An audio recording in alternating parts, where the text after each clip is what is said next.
Hi, this is Ed Salzberg. I'm just going to start the webinar. So Jimmy, Sean, and I got together to do this presentation for you to try to get a full life cycle of the identification of government work right through to winning the contract.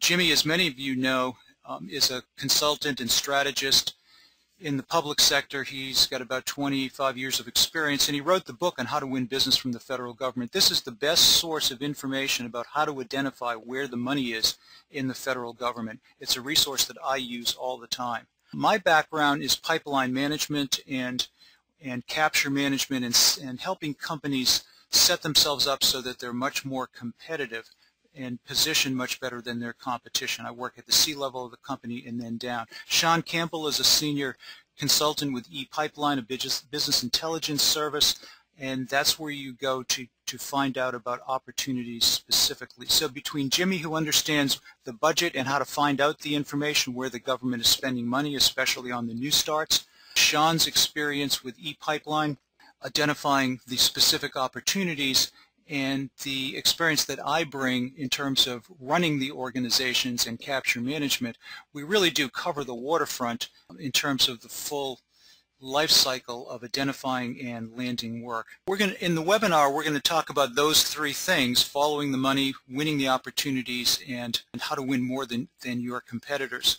Jimmy has jumped in and is going to give you his presentation, but as you can hear, he's going to tell you how to find the money. Sean is going to tell you how to go beyond that, because what the budget says is not the identification of the specific opportunities, which is what Sean is going to do. How do you find those?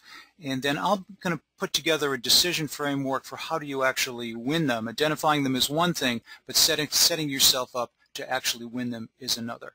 So now, Jimmy, I'm into your introductory slide, how to follow the federal money. We're going to get ready to go through a handful of slides. And at the end of the day, I want you to have the following takeaways, because these are very important tactics. They involve a lot of hard work on your end, but if you listen closely, you'll get a very good handle on where the money is flowing for the 2013 market. One, we're going to show you how to access the President's IT budget. And what's going to be really important that we're going to show you where the new money is. And it's unbelievably important, as we all know, to only chase those deals that are funded, as well as marketed to those programs that are funded. The second thing that we're going to talk about is we're going to look at where you can gain insight into your federal customer. In particular, we're going to look at what are called the 300s, or the business cases. They're very important documents. Lastly, we're going to talk about the way that your team's marketing should be verticalizing their government message. Quite often, people make the mistake of doing, one size fits all, and the government is a very complex market, with each department having between 15 and 30 verticals in it. So with that, we're going to go ahead and move on to the next slide.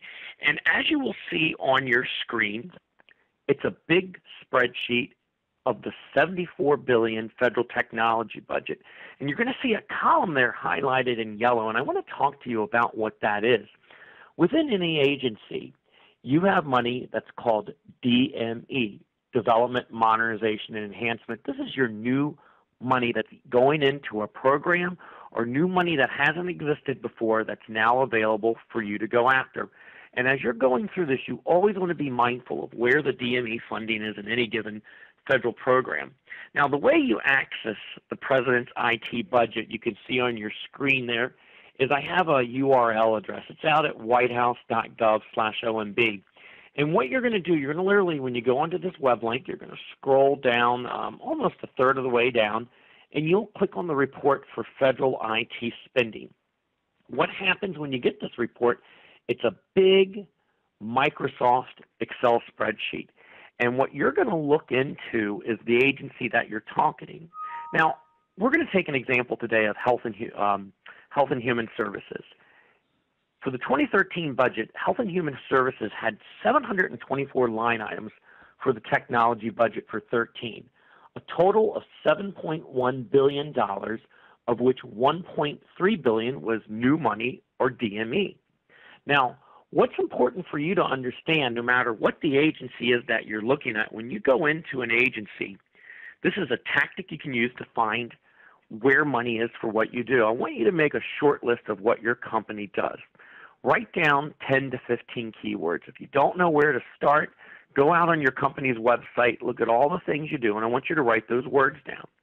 Then I want you to click on the tab when you get into that spreadsheet of the President's budget. Go to the agency you want to do. If it's not HHS, it's Homeland Security, you go wherever you're comfortable. And I want you using a very easy-to-use feature. You hit the Command key and F, which is the find feature on any spreadsheet. And I want you to type in the keyword that your company does, whether it's cloud, web, engineering and technical services, security, you name it. You type it in there, and what you're going to do in that given agency, it's going to take you to the place in that document where that word's mentioned. And what you need to figure out, is this an opportunity that you can look for? And I guarantee when you go through this with all the keywords that your company does, you're going to come up with a handful of opportunities that you can go and look at. Now, there's some other places that you can gain insight, and I want to just make a quick mention. We went through a very hard tactic extremely quick. When I teach this in courses, you can read more about it in my book, but this is a long exercise when you're going through the federal budget. Don't think it's something that's quick and easy. You're going to be spending a lot of time looking at it. Once you've gotten access to where the money is, here's some other places, and you can see I have them bulleted on your screen, that you can look at. We don't have time today to go through all this, but we are going to spend some time at looking at what the 300s are. They're unbelievably important. I encourage you, all these other things I have bulleted on your screen, take some time and go through them. I do whenever I'm skinning an agency. I read all these things at nauseum. They're very important. But for today's purpose, we're going to look at what the 300 or business case is. Let me talk to this for a moment. Form 300A is what an agency fills out to get funding from Congress. The wonderful thing in today's government marketplace is that you can actually go and access these. They'll be put out on websites. And I'll be frank with you, many years ago, I've been in this business for 20 years now, you would have to go through the Freedom of Information. They weren't public documents, and they were very hard to get a hold of. And now today, you can get them very easily. So here's a couple keys. And the reason you want to read the business is because it's a phenomenal document that tells you what's happening in that agency, who the program manager is, where the funding's going. It's just a tremendous amount of information, and you should know this. So let's get some tactics. Get your pen and paper ready. One, you can simply do a Google search with the department you're looking for and the key phrases of either Exhibit 300 or CIPIC, which stands for Capital Planning Investment Control. You can also go back out to this site we looked at earlier, White House. Excuse me, I got a little tongue-tied there. You can simply go back out to the whitehouse.gov OMB eGov/docs, where we were looking at earlier at the budget, and generally there'll be a link to the public Exhibit 300s.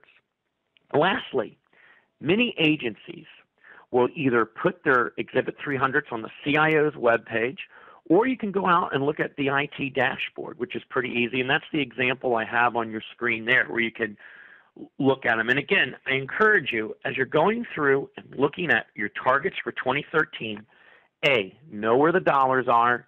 B, look at the existing business cases and know the play you have in there. We're going to switch gears for a moment as I get ready to wrap up my section, but it's really important as companies that you know the return on investment that you're marketing dollars to. Quite often I see the mistake of companies where they'll come into this marketplace and they'll make their announcements of we're doing X, Y, Z, and it's this, this, and that, but they've taken very little time to understand the political mandates, the impact they have on budget, and how they ultimately affect their government customer. So as you're going down through this and you've identified X amount of millions that you're going to go chase, and let's just say the Department of Veterans Affairs, is your marketing department prepared? Is your business development efforts? Are you looking at it from a verticalized standpoint? Think of all the different things that that particular target agency does. Is it in the logistics business? Is it in healthcare? What are the human service components of it? And you need to begin to understand these things so that you can create messaging that resonates with them. So ultimately, as we're going through this today, I've given you a couple things to think about. I know we had a lot of information quick. I'll be happy to take your questions at the end of the event. But tactic one, get a hold of the budget. As a sales, marketing people, we must know where the money is and the programs are chasing. 2, spend some really good time researching your government customer and understanding their challenges. You have on this presentation about 10 bullets of places you can go to look at. The big takeaway is look at those Exhibit 300s. If you're not on top of the Exhibit 300s for the agency you're tracking, get on top of them. You have links to be able to go and access them. The third thing, biggest complaint that we've seen with a lot of marketing departments is they say sales never follows up on the leads, and sales says marketing doesn't do events that get us good leads. The biggest way to fix that is to create a verticalized campaign that can really generate good leads based on you showing the government that you understand their problems. So with that, I'm going to get ready to hand things over to Sean Campbell. Before we part and Sean takes over and talking, we do have a special book offer right now. It's up on your screen. This is my book, How to Win Business from the Government. And a great deal of what I talked about today is explained in further detail in Chapter 1. I hope that you'll pick up a copy, and I look forward to hearing your feedback at the end of this event. Ed, I'm going to turn things back over to you. That was great, Jimmy. I've heard you do that presentation many times, but you did that really succinctly. This is a terrific book. I just advise you to buy it. I don't get anything out of this. We just want to get that out to people, because if you're new in the business, this is the place to start. But if you're not, it's a great reference. And this is my 34th year as a government contractor, and that's the book I go to remind myself where I'm going to find the information that's out there on the web to identify what the government is spending its money on. Well, once you've decided what your credentials are, what your skills are, match them up with the agency, determine that there are some new starts in there that you want to go after, then the question is, well, what specifically are the contracts, the bids that are coming out that you can compete on? The budget isn't a contract. The budget is just telling you where the money is going to go and what programs are going to get funded. You need to go one step further and actually find those opportunities. So Sean is going to explain the way he does this working with ePipeline. So Sean, I'm turning this over to you. How you doing, everybody? Thank you very much, Ed. My name is Sean Campbell. I'm with ePipeline, and what you're going to be looking at with ePipeline as the identifying of opportunities is really starting in 3 different areas: identifying, qualifying, and winning opportunities within the government.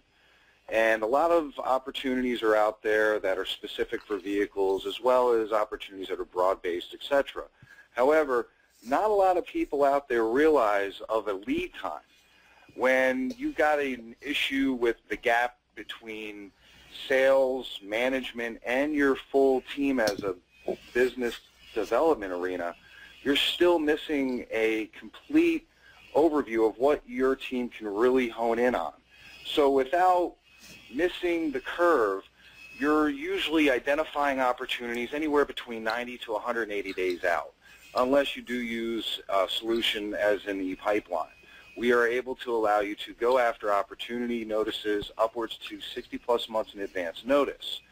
And when you run this kind of information, you're able to go into any tier of the government, or vertical, if you will, of 3, IT, O&M, and AEC. There are 3 ways to break it out. However, within those 3, there's multitudes of areas that you can look through. Keep in mind, as you run an opportunity as a team, your management team's tools are essential for your bottom line. So as you run for the opportunities going into the government work, you need to identify opportunities before your competitor, before you can just say, okay, we need to hang up our hat and go home. When you identify an opportunity upwards to 3 years in advance and get all the information you need in one-stop shop, you're able to have your team hone in on what you really need to spend your time, energy, and money on at that point in time without wasting your time. So on your screen here, you should see the verticals. However, the next screen, if you will give you an idea. As a team going in as a login user, you're able to identify any kind of opportunity you wish by keyword, key phrase, a NAICS code, a point of service, or even by vertical alone or by agency. And this example here is an actual example of 182 opportunities that are coming out within HHS, and that is over the next 24 months. And keep in mind, when you're looking at the opportunities values, we show everything in mods of 1,000. So when you identify these, you can run reports any way you wish, all the way down to a working Excel. From there, you can export it into your own internal system. And once you identify the opportunities, you can start tracking them. You can start showing interest if you wish. You can identify the SOW all the way down to the incumbents, the likely players, etc. And it is essential for any team in any company, large or small, to identify opportunities before they actually hit the street on FBO. Because FBO, everyone uses, it's 90 days less on the average. And you're never going to get ahead of the curve if you're just looking on FBO. So tools like ePipeline is going to allow you and your team to lower your overhead and increase your bottom line without wasting your time. And that's the main key point for the solution itself, with identifying and having full live research capability of any opportunity you wish. If you go to the next slide, Ed, please. The short report. Here is a list of a short report that you can download directly from any search criteria that you run. So if you're running into a meeting, you need to have this up on your screen or print it out or download it into an Excel, you can do so. That way you're able to identify what your team is going after in this meeting or in the next few months or the next few years. You can then identify without worry that you're not going to have the opportunities in hand long term. And these are all slides that you can run live as a user to print them. You can change them up. You can put in any order you wish. We give you a report wizard to run that information any way you wish. So it is very user-friendly, and that helps your team in full. And I'm not just saying sales team or marketing. I'm saying from top down in a whole organization, everybody's able to have a complete overview of a profile, importing, and then running all your information internally so no one's losing ground. If you go to the next slide, please. And here is an example of the opportunities that have been coming out over the total years from 08 to current. These are actual amounts. So as a team, it is essential that you know what has happened in a given area at any given time. So you're able to identify it by the agency and or a NAICS code or even a contractor. So if you want to see what your competitors are doing, we'll have that information. And you're able to pinpoint and hone in any way you wish. Within these areas, this is going to give you and your team a good view on where you need to put your monies towards on what opportunities at what time. And again, everything is live and listed in order the way that you want as an end user, so that way your team can collaborate together or individually for a specific region or a specific team within an organization. Next slide, please. And this is actually going into a specific NAICS code example. So as I mentioned earlier, you're able to identify anywhere you wish. In this area here, you're able to identify the last few years under a specific NAICS code, and it gives you the list of all the agencies. You also, in the reporting, are able to run it by the contractor and list them out by monetary value of awards. Next slide. And then from here, what you're able to do is you can contact me or my colleague Matthew Ernst for a consultation and a 1-week free trial of ePipeline, as well as a 20% off a complete solution through ePipeline. And Ed and Jimmy also have all my contact information if it is lost in translation this afternoon, and I'll be more than willing to help out anybody in regards to that. Sean, before you get off, you had mentioned FBO, Federal Business Opportunities, and that's where the government advertises all of its opportunities. Why wouldn't anybody just stick to that and not have to spend money on ePipeline, which, by the way, is a very affordable product? That is a good question. I get that a lot, Ed. When you identify opportunities within FBO.gov, again, it is where the government's supposed to put them all, but it really ends up being about 40% of what's really out there on the market. And on top of it, you're only getting approximately about a 90-day window. we're giving you upwards to 60+ months in advance notice. You're able to track the opportunities outside the FBO. You wouldn't be able to see an opportunity on FBO that we may have long term. So that would put your team ahead of the curve instantly. From that point, you're able to identify any opportunity that's on FBO through our solution as well. So we give you a complete access to FBO through our look and feel. And that's going to allow you to look up the 90-day or less window opportunities or the quick push monsters, if you will. And in the market, you've got a lot of give and take. So there might be an opportunity that they might put out a posting for on a Wednesday and it's due Monday. Now those nobody can really mess with unless you're right there in the game. However, when you're identifying an opportunity that they post out and they don't do nothing else for years and years, we're already on the curve and getting that information and gathering it and giving it to you and your team.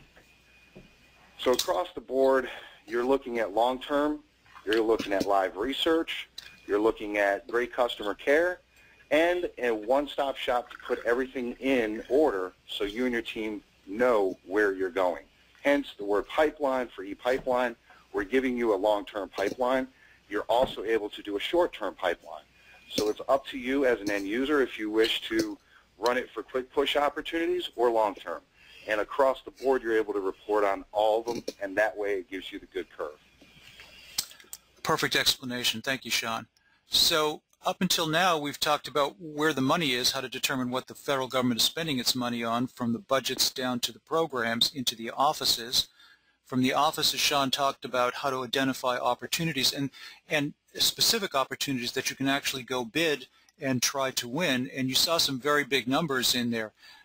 Regardless of what's happening with the budget overall, the federal budget is much bigger than any one company. So even in a down year, and it looks like we're going to have at least one, maybe more down years for government contracting, the budget is overwhelmingly larger than any one firm. So there's growth no matter what's happening with the budget, whether it's going up or going down. So now we've identified some opportunities. Now the question is, how do you win them?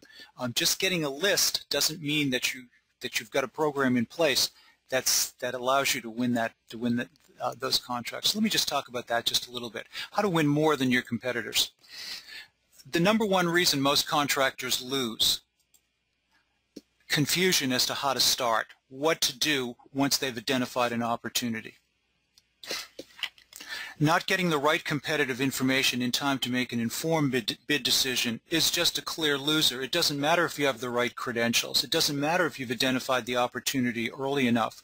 Your staff needs to understand what to do in order to qualify those opportunities so that you're on the playing field when the request for the proposal comes out. Too many times firms have a list, and sometimes I'll just call that unconsolidated glacial debris, because they haven't done anything to qualify and sort that list, go in and see the client, develop a strategy so that they can determine whether or not they can get to the head of the competition. Having a good opportunity and bidding the opportunity and then you don't win it for a variety of reasons is not a good way to make an investment. You want to invest in those opportunities that you've qualified very, very well and that the likelihood of winning is really very high. How to make it easier to make an informed bid decision. In the previous slide, I'm showing all of the different things that have to be done. What about the scope? What about the program? How's the incumbent doing? What are the thought leaders in the office thinking? I call that the competitive landscape.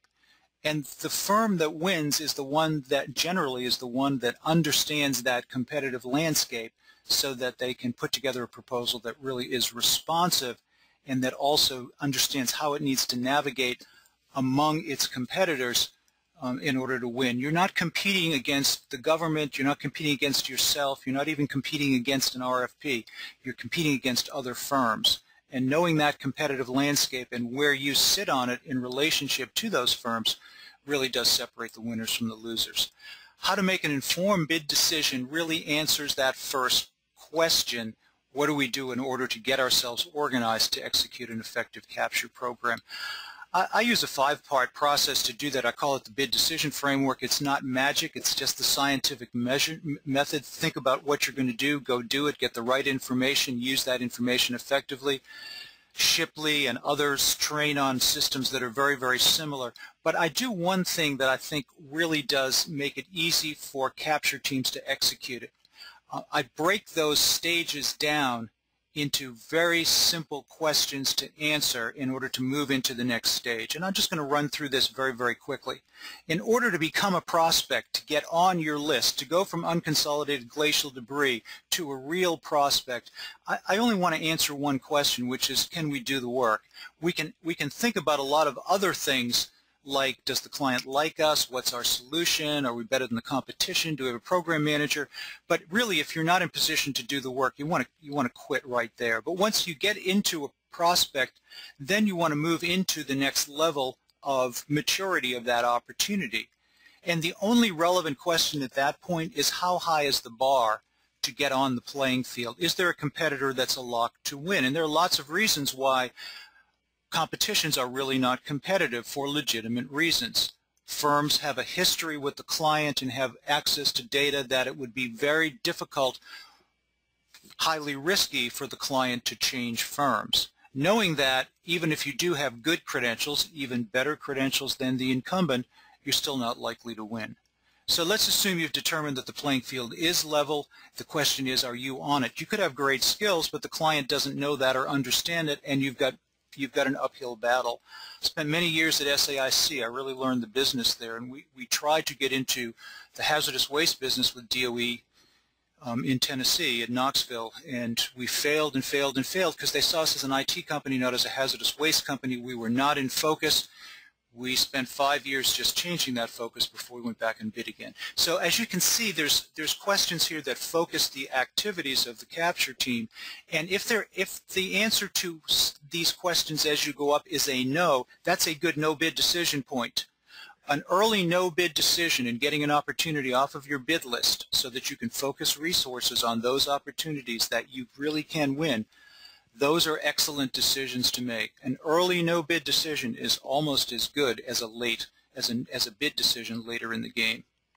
The second reason... I also wanted to chime in on that slide, and for all the folks listening, the other thing, Ed has such a deep expertise, but what you also have to understand is when the playing field's not level, when you need to ghost things about your competition, this is when your marketing efforts, and it's stories for another time, but I've worked with companies where we go in and we know that we need to change a perception or look at things, and that's, to me, when, you know, marketing, branding, creating events, doing brown bag demos, things outside the proposal can really also have an impact.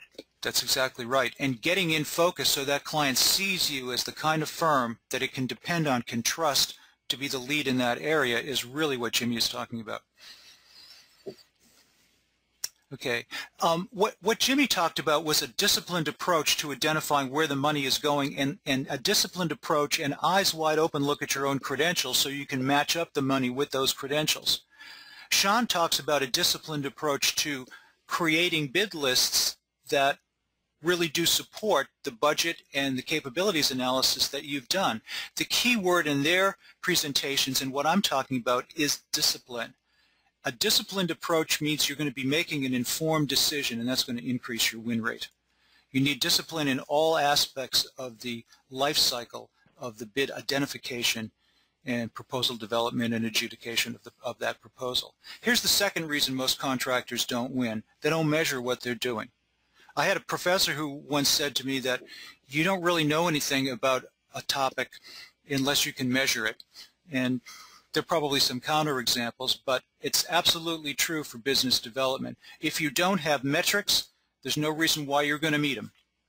So here are some metrics that I use to look at the health of the pipeline, the sections of a pipeline from the leads to those that are qualified, but maybe you're not on the playing field, to those that are well qualified and into the proposal backlog. And then another piece called the firm contract backlog, which is really what's in your freezer and in your refrigerator to keep your staff going. If you don't have benchmarks to measure the amount of opportunities dollar value in those areas, then you really don't know whether you have a healthy backlog or not. You could be just looking at your contracts or just looking at your proposals, but a pipeline has to be fed, and here's the entrance to the pipeline.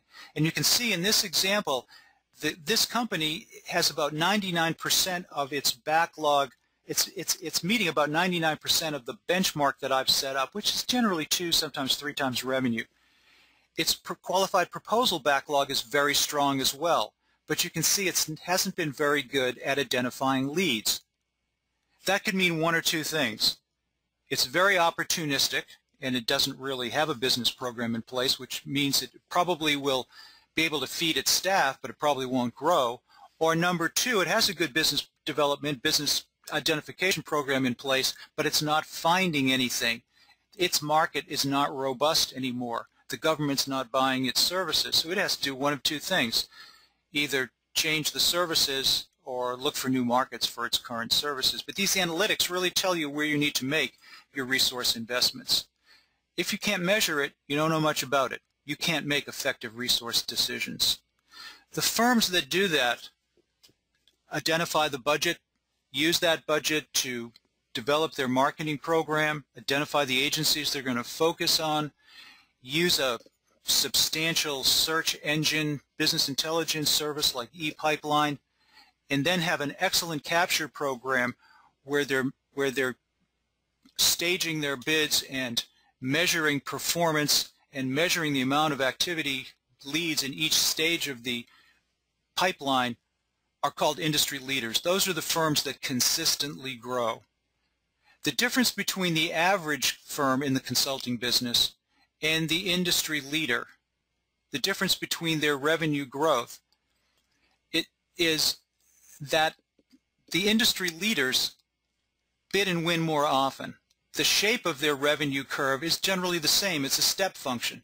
You win a contract, you grow it out, you win another contract, and if you don't lose a few contracts, you'll increase, and then you'll keep that up. But the industry leader, their revenue profile has a short tread and a steep riser, which means they bid and win more often. They don't bid everything. They bid well-qualified leads. They bid well-qualified leads more often than their competition. And because they're well-qualified, because they're bid from a stage in which they know that they're qualified, they know the playing field is level, they know the client thinks they're qualified, so they're on the playing field, and then they've done some things to tip it in their direction. How can they not win a majority of their bids? So the difference between the average firm and the industry leader is the discipline they use in all aspects of their business development program so that they can bid and win more often. I use a neat little tool I call the BAT map, the Business Acquisition Tracker Map, and it's part of a software package I have, which is right now server-based, that we're moving up to the cloud. But you can see that what I'm measuring over here is the maturity of the opportunity on the left column, from the early stages where you don't know much about it to it's a level playing field, to you're competitive, to your advantage, you've tipped it in your direction, against the weeks until the RFP is coming out. So here's 26 weeks until the RFP is due. So you can see this is a translational look at this. And each one of these symbols on here is a different opportunity. So just looking at this BAT map, this is all of the opportunities in the pipeline for this organization. You've got to ask yourself as a manager, what's happening over here? We're still down in stage 1, and this RFP is just about to come out, and we're only 4 weeks out and we're still in stage 1. These leads are not moving through the pipeline, they're languishing there. I want to know that as a manager, and the BAT map is a way for me to identify them and start to question them in a very easy way. These leads, these opportunities, are in much better shape. They're well qualified, especially the one at the top. That looks like a sure winner unless we mess up the proposal. And here we're at least in stage 3. We're at least competitive. And here we're not very competitive at all. These are really no bids. They should have been no bid back over here, but they've languished on the bid list. This is a pretty immature map, this company is pretty immature in its business development program. So when I start with a company and I can map this out, I can help them move all of their, I can help them change the look, the profile of their pipeline so that they rarely, if ever, have anything down over here, and opportunities are marching up and over so that they're in at least a 3 and hopefully a 4, which means advantaged by the time the RFP comes out. I've got a few quick offers. There's two good things about being as old as I am. One is that I haven't found a question about government consulting that I can't answer, or I can call a colleague like Jimmy or Sean to get the answer. I can generally give you a very quick and direct and good answer to your question. And I'm willing to spend 30 minutes with any of you just going over any issue that you're facing. And I'm looking for that second advantage of being old, and I'm going to do a webinar on it when I find it, but so far I've only found one. I have a spreadsheet that I use to track opportunities. It's like my business acquisition tracker, which is a 10K, investment, but I'm giving away the spreadsheet. It's an Excel spreadsheet that does the same thing in a non-automated automated way. And if you're interested in that, just send me an email here or give me a ring, leave me a message, and I will send you the free spreadsheet. And you can do a lot with your pipeline management program just with the spreadsheet. And then finally, my complete business acquisition training, which is an online training program. It's 2.5 hours. It's just chock full of tips. I'm just going to let you all have that for $99 if you want it, and I'll let you download it and just have it. I'm coming out with a new version which doesn't change the basic course, but it will have better graphics, so I'm just going to let you have that if you would like. And you can get that right online at my site, ersadvisors.com, business acquisition course, or just go up to the site and you'll find that.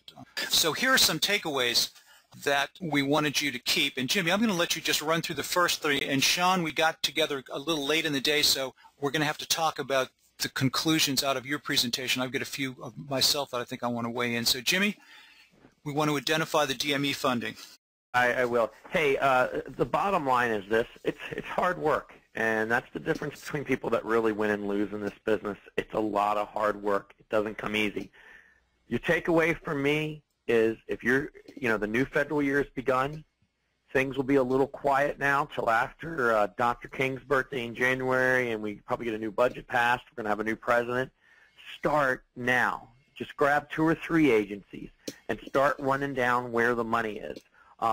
You've got some tactics there that can help you do that. It can help you give it an insight where to go. And like I said, the book is about 110 pages, and it goes into a lot of detail how you look at all this stuff. And if you have any other questions outside of this, give me a call. I'd be happy to get on the phone with you and talk in a little more detail.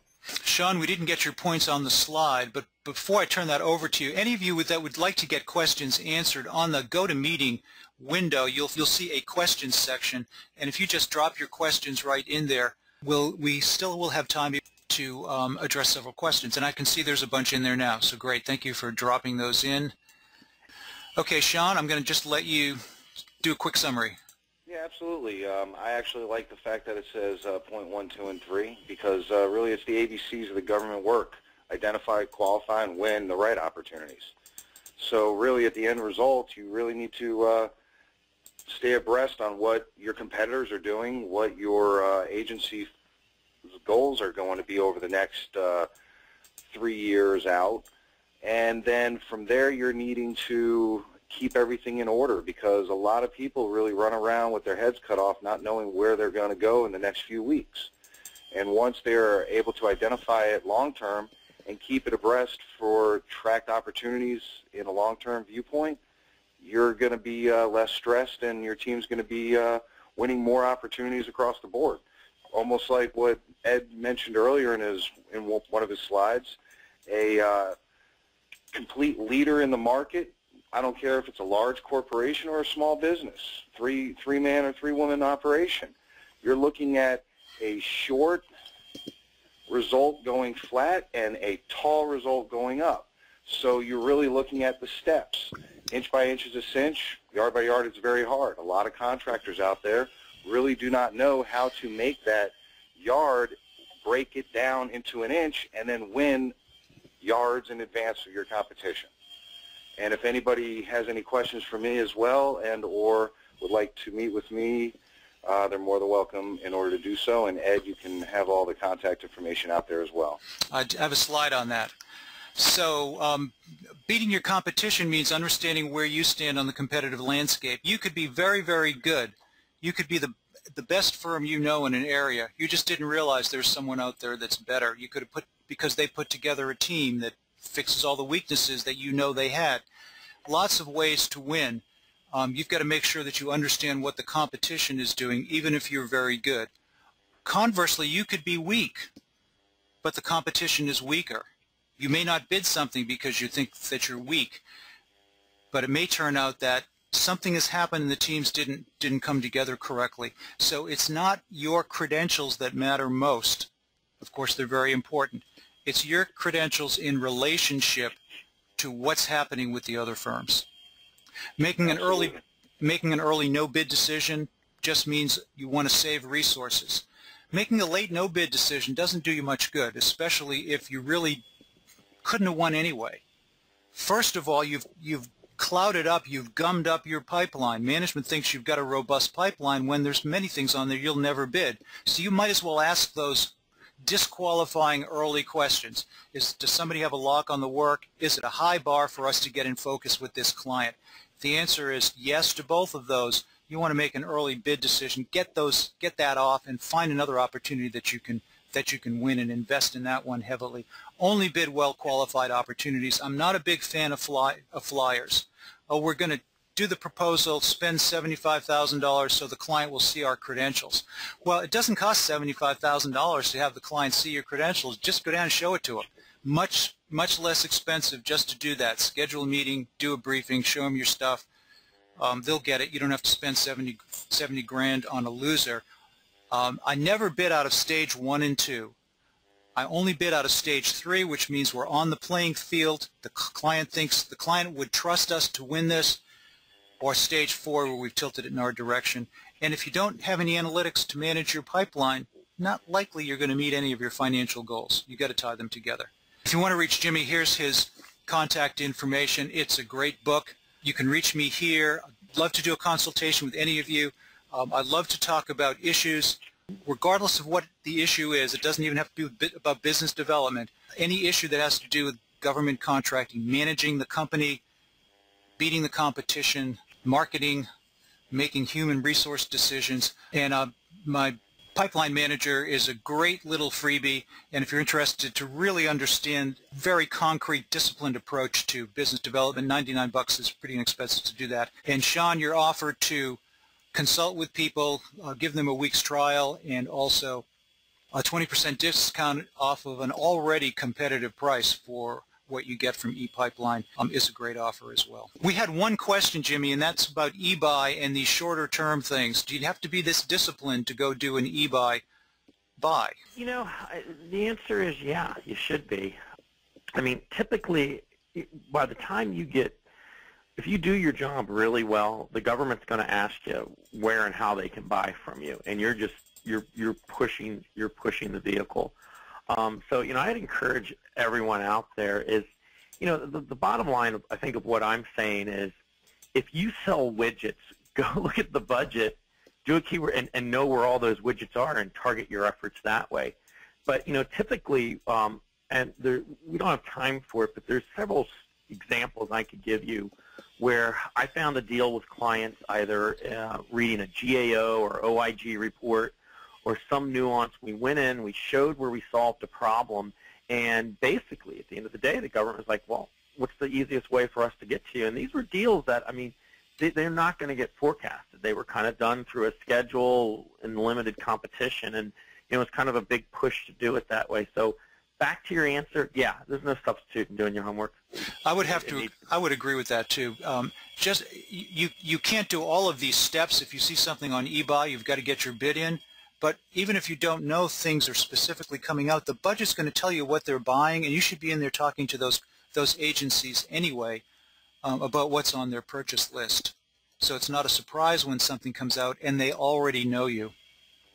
Yeah, and the other thing too that I would just be mindful of, because I have to do it for my clients, as do Ed and Sean, is you need to always know where you are in the sales process, and the federal sales process is very different.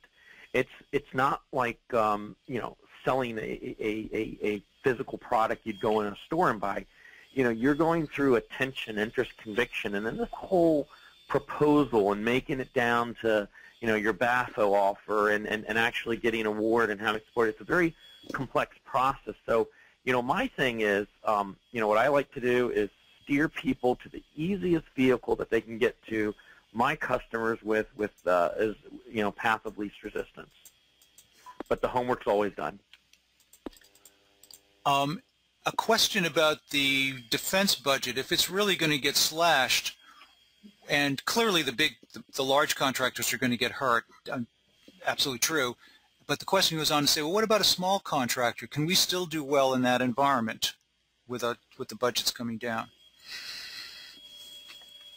I don't. I mean, that's such a big question. And I think one of the great things about having ePipeline, and what I would do is I'd go ask the researchers to help you out and find that. Here's the bottom line, though: the budget is going to get. If we have an Obama government or a Romney government, they're going to be very different priorities, and they're going to be programs. But I've almost seen just the opposite. Over the last 10 years since 9/11, of watching.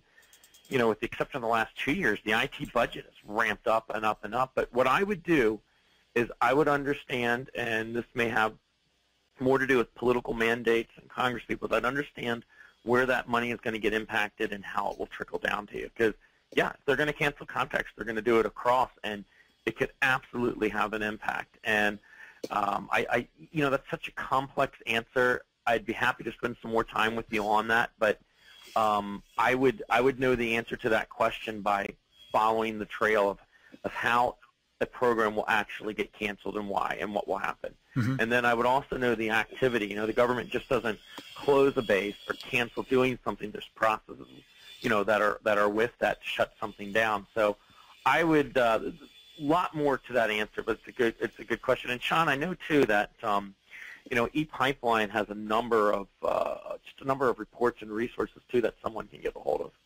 Yes, absolutely, and I actually wanted to interject on what you were saying as well, because of the fact that a lot of companies look at an opportunity and say, wait a second, the government's going to cancel this one next week. Well, we've just told you that it's canceled, but yet there could be multiple of reasons why they canceled it. One always could have been where a small SBA company that's an 8A certified company walks in and says, look, we're going to protest this if it doesn't come out under 8A. And then all of a sudden they cancel it and it comes out under 8A. So the large companies that cannot go after it then want to go back and revert and see about a joint venture with an 8A contractor or a mentorship. Yeah, and when you really do this game, you can also find pockets of money hidden in some crazy places too. So exactly. If it's really important to the government, they're gonna figure out a way to work with you. And I hate blasé answers like that, but the bottom line to that defense contract, you've got some homework to do to protect your business, your contracts, and you've got to get smarter in a couple areas and have some options set up. If it does cancel, where can it go? Is there another place that they can get funding for it, or how you can work? And like Sean said, there's a lot of reasons why something will go away. And the government will never, ever stop working. Even when they say and make that huge announcement, it's a government days off, it's a shutdown, they still have contracts in place that still have to be worked. You don't see a U.S. Marine leave his base or post for that day just because he's not going to get paid. A lot of things trickle down, and a lot of people don't realize that. So even if you might see a contract cancel, then it might come up 3 months later. It might come up under another RFP that people are lost on, and that's where we can help you. One important thing is to be looking at your credentials against what the market is buying, and if the market is changing what it's buying, it doesn't mean the buying is going away completely. but it may be buying, or the emphasis may be on different things. I have a small company client that does cost analysis. They are just drop-dead great at cost analysis. They're a very high-value subcontractor to large firms. They have a specialty niche, a specialty skill, and so they're always looking to take that specialty skill and move it horizontally across the government. If you do have a specialty skill as a small company, you do have a competitive advantage. You just may have to broaden your market in order to continue to be viable within the federal marketplace. Alternatively, you may have to start to switch your skills, but it's the market that's going to tell you that all the time. So there is no one single answer to the question, what happens when the budgets go down and I'm a small business? It really depends upon where you are in that overall competitive landscape in terms of your skills lining up with what the government is buying, and whether you can move into new markets horizontally to new agencies or can expand those skills if the core work that you're doing is threatened. Did get a question about MATOCs, multiple award task order contracts, and whether this approach applies to them as well. The short answer is absolutely. A disciplined approach always beats an undisciplined approach, no matter what kind of marketing you're talking about or business acquisition you're talking about, whether it's going after a task order under an existing contract or going after a new piece of work. The more you know about the opportunity and the better positioned you get, the higher your odds are of winning. Multiple award contracts are great because if you're new to that client, they may take a chance on you and you could get in under the tent. They're not so good in that once you are under the tent, then you've got to fight it out with the other firms in order to actually get the work. But Jimmy or Sean, anything about multiple awards? That I was going to close on, because I've got to, you'll have to forgive me too, I have another commitment that I've got to get ready to jump on. But the other thing too is just because it's a GWAC, I mean, you've got to do a run rate. I mean, you're going to get an award and it's $0. So a lot of the things that we're talking about, even though it'll be under the auspice of a contract that blankets, 10 years of purchases, you still have to, FOIA old contracts, find out how the budget money is going to flow to those things, and do your homework. So I've even more so, I think, with GWACs, you need to really have a very focused marketing and run rate approach to going after those things.